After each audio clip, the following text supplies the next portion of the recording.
Oke kawan-kawan, setelah kita selesai mengunboxing satu persatu dari komponen-komponen yang akan kita rakit, kita masukkan dulu prosesornya.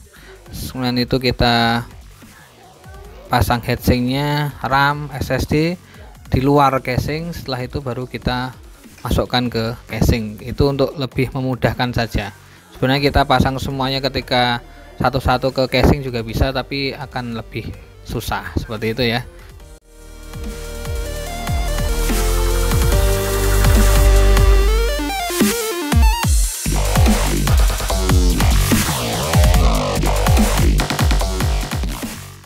Langkah berikutnya adalah memasang kabel-kabel front panel dari casing ke motherboard. Kita sesuaikan dari mulai kabel tombol powernya, kabel untuk tombol reset, kabel untuk lampu harddisknya, dan kabel-kabel lain seperti kabel USB dan kawan-kawan. Kita usahakan pemasangan ini serapi mungkin agar terlihat rapi dan nyaman untuk dipandang ya. Apalagi jika kita menggunakan casing yang transparan, tentu bagian dalam dari casing ini, motherboardnya dan kabel-kabelnya harus terlihat rapi dari luar. Untuk sisi seni aja sih sebenarnya, mau dipasang semrawut pun asal sesuai tempatnya ya enggak apa-apa.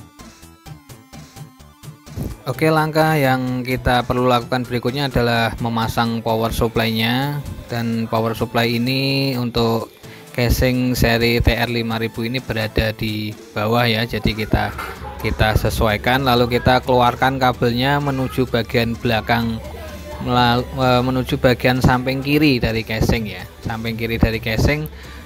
Jadi nanti kabel-kabel itu masuknya dari sisi belakang atau sisi samping kiri agar terlihat rapi, tidak terlalu banyak kabel di sisi sebelah kanan atau sisi depannya. Jadi kabel-kabel itu berada di sebelah belakang dan tertutup seperti itu ya. Jadi kita masukkan satu persatu kabelnya, kita tata sedikit demi sedikit agar kabel-kabel ini tidak semrawut dan dan terlihatan manis ya, kelihatan rapi.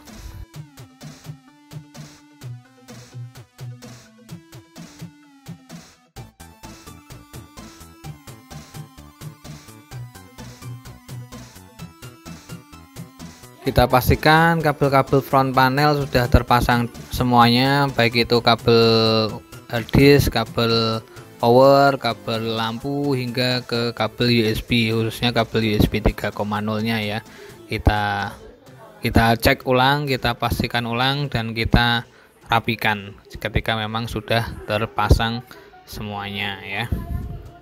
Kita masukkan kabel power dari power supply ke motherboard, kita sesuaikan posisinya, dan seperti bisa dilihat di gambar itu kita posisi kabelnya itu dari sisi sebelah kiri atau dari bagian belakang itu. Jadi tidak terlalu panjang menjuntai ke sisi motherboardnya, tapi pas ya, kita pas. Jadi kelebihan dari panjang kabel itu nantinya seharusnya berada di belakang. Nah seperti ini ya, dimasukkan dulu ke sisi belakang atau sisi sebelah kiri, lalu dikeluarkan lagi, dimasukkan lagi ke sisi depan atau ke sisi sebelah kanan, seperti itu ya.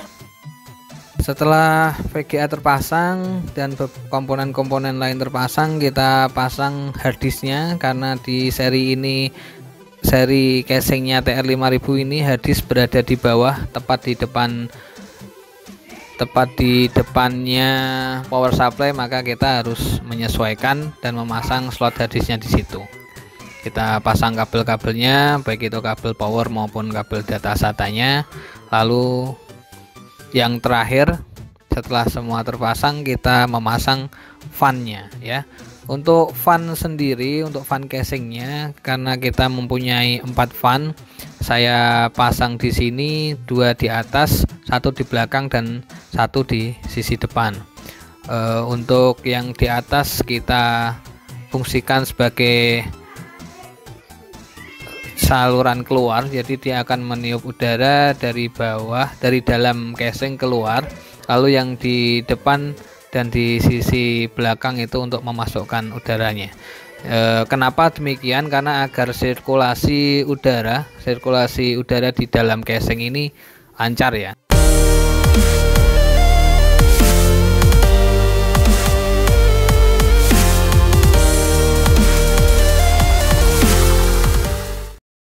Pencet tombol powernya.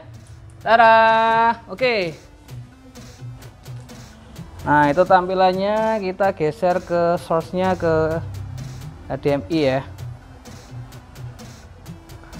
Kita coba masuk ke BIOS-nya dulu. Kita cek BIOS-nya ini. CPU frekuensinya 3,8 GB ya. 3,8 terbacanya. Speednya sebentar. Speednya, lalu RAM-nya terbaca memory size 32 GB, sekian ya, terbaca RAM-nya 32 GB. Kita cek ke storage-nya. Ke storage-nya DDR4 ya, DDR4 masing-masing 16 GB, total 32 GB di sini. Lalu kita storage-nya kita cek, ada Vigen M2 ya, Vigen M2 dengan kapasitas 256 GB. Lalu di port SATA-nya kita ada WD dengan kapasitas 2 Tera itu ya. HD audio controlnya juga on, HCI LED-nya on, RGB light controlnya juga on. Oke. Speed fan-nya kita cek.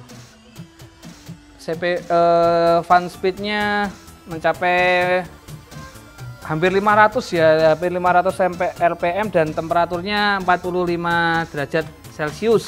Oke, sistem fan-nya cuma satu, yang lainnya sistem fan yang RGB ya. Oke.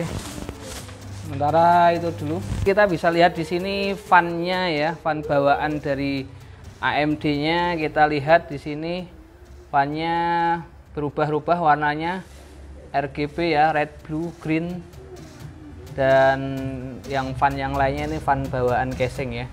Nah, ini tampak casingnya dari samping, kalau ini dari depan. Oke, dari depan tampak seperti ini. Ini kaca ya guys, materialnya tadi plastiknya udah dibuka. Ini samping juga kaca, full kaca ini, bukan mika, bukan akrilik ya, bener kaca. Ini dari tampak sampingnya seperti ini. Oke guys, CPU Ryzen 9 3900 generasinya. Ini tampilannya bisa kita dekatin ya. CPU, memori, storage, fan info. Oke, keren. Baik, setelah ini kita akan coba menginstal software-software yang diperlukan. See you, sampai bertemu lagi. Tetap support channel ini dengan klik like, subscribe, dan share. Thank you.